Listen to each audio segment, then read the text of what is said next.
So you're trying to become successful. You're trying to make a lot of money. You're trying to improve yourself as a person and as a man. You're trying to become more attractive to women. You're trying to outcompete other men. And you're just trying to achieve the goals that you've set for yourself. But you're not getting anywhere. You actually feel like you're trying your very best, but you're not getting any sort of results. You don't have any more money. People look at you the same. You even feel the same. You really feel like you're disciplining yourself as hard as you possibly can, and it's not working. And so in this video, I'm going to tell you exactly how you can discipline yourself correctly as a man. Although discipline seems quite straightforward, it is easy to get wrong. And so this is what you need to know.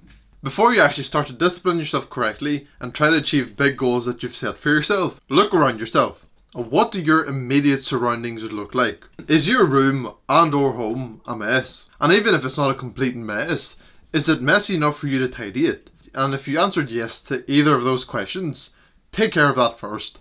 Because how can you expect to take care of other things that are outside of your life and even take care of people's problems in, say, a business you're trying to run when you can't even take care of your own life and your own immediate surroundings and the area in which you live in? It's the basic principle of take care of yourself before you take care of others. And without a doubt, the most important thing you can do before you start disciplining yourself correctly and trying to achieve massive goals is to take care of your own room or home.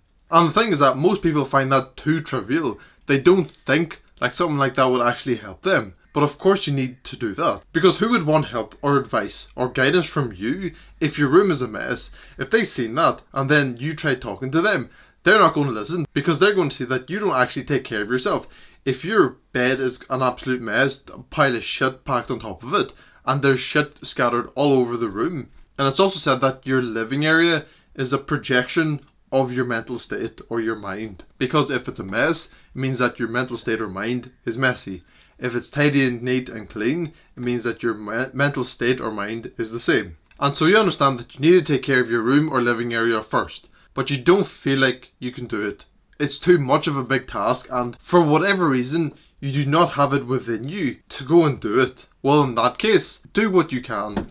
I remember hearing a story from Jordan Peterson that he was helping a client of his tidy his room because it was an absolute mess and his mind was the same. And the client was not able to do it. Everything was too big a task and too dreadful and daunting. And so Jordan said, can you bring in the Hoover into the room at least? And he did that. And that was his first step. So the first step for you can be something as small as that. Literally take yourself right now, find the closest thing to you that is messy or out of place, pick it up and put it away or put it in the right place. And that could be all the tidying that you need to do today. And then say tomorrow when you want to tidy your room more, when it pops back up into your head that you need to tidy your room, take yourself in that moment, find the closest thing to you and just tidy it. Tidy the first closest thing to you and that'll be it for tomorrow. And then say the day after that, tidy two things. When you again remember that you need to tidy your room, just tidy the two closest things to you then. And then establish some sort of routine where you do a little bit every single day and then incrementally start increasing how much you tidy day to day. And what I just went through is incredibly important because you shouldn't push yourself so far that you can't even do it or feel it's daunting to do because you've set yourself such a big task. You need to do what you're actually able to. So you maintain your room or living area as tidy as you can. Then you discipline yourself as much as you can actually do. And then thirdly, do what you know you need to do right now. I do not hear enough people talk about this when it comes to discipline. Of course, you know it's not good to procrastinate. But when you know you have work to do or you have to take care of this or you need to take care of that, it's very easy to put off and say that you're going to do it later, even if you do it later. But there's no power in that and it will take less discipline to do later on because it's more easy, say. And take for example, when it comes to tomorrow, you wake up, you go through your usual routine, you kind of forget that you need to tidy your room or you need to take care of that or that. And then say it comes to midday and it just pops into your head for a split second. And this has happened so many times every single day before where you remember you need to do something but you say, oh, I'll do it later.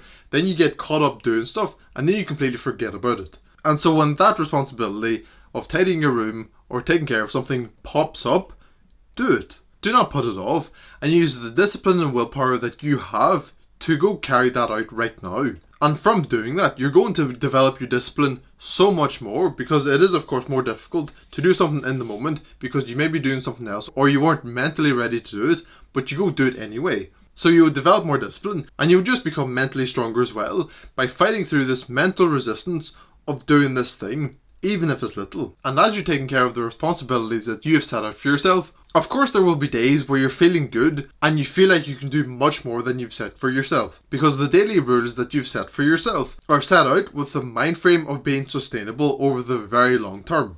And so it means that the bar is set relatively low for what you can do day to day, but it's set, I'd say, quite high in a long-term sense. So if we were to take the tidying your room example again, there will be days where you feel quite good and you feel quite energetic and you feel like you can tidy much more than 4 things today. And so if you feel like you can do more, absolutely go do more. Even though if you're going off your usual routine and you're doing a bit more and you may feel a bit more tired tomorrow, it's absolutely worth it because you're building your discipline to keep up with your routine tomorrow, even if you're tired. And it also means that if you need to tidy 4 things today and you tidy 9, you know that you're capable of that. And so getting there will be so much more easier. And even when you get past it, you'll know that if you feel good enough, you can push yourself really, really far. And then in a week's time or a bit longer will come time when your room is actually tidy or your living area is tidy, which will then mean that you are now properly qualified, so to say, to go discipline yourself towards achieving the goals that you've set out for yourself.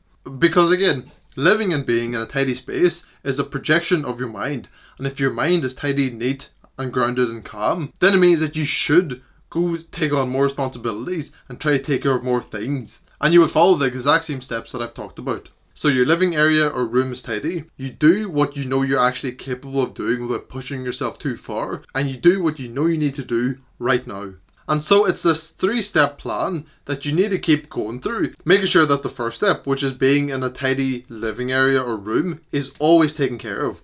And if it comes to a point where you're trying to do something and perhaps you're having difficulty or it's not working out and you're being distracted, see if your living area is tidy. And if it's not, it's a projection of your mind and something is wrong. And so you take care of that living area or your room, and then it may be that while you're tidying you realise what's wrong. And even if you don't, you seeing that your room is messy, knowing that it's a projection of your mind, clearly shows that something is wrong. And then you can meditate on it and journal it and try to figure out what's wrong and get to the root problem.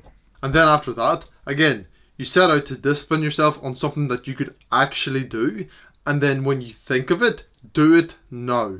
And I promise you that with you following that, you will achieve the things that you want to achieve. It will just take a lot of persistency and discipline.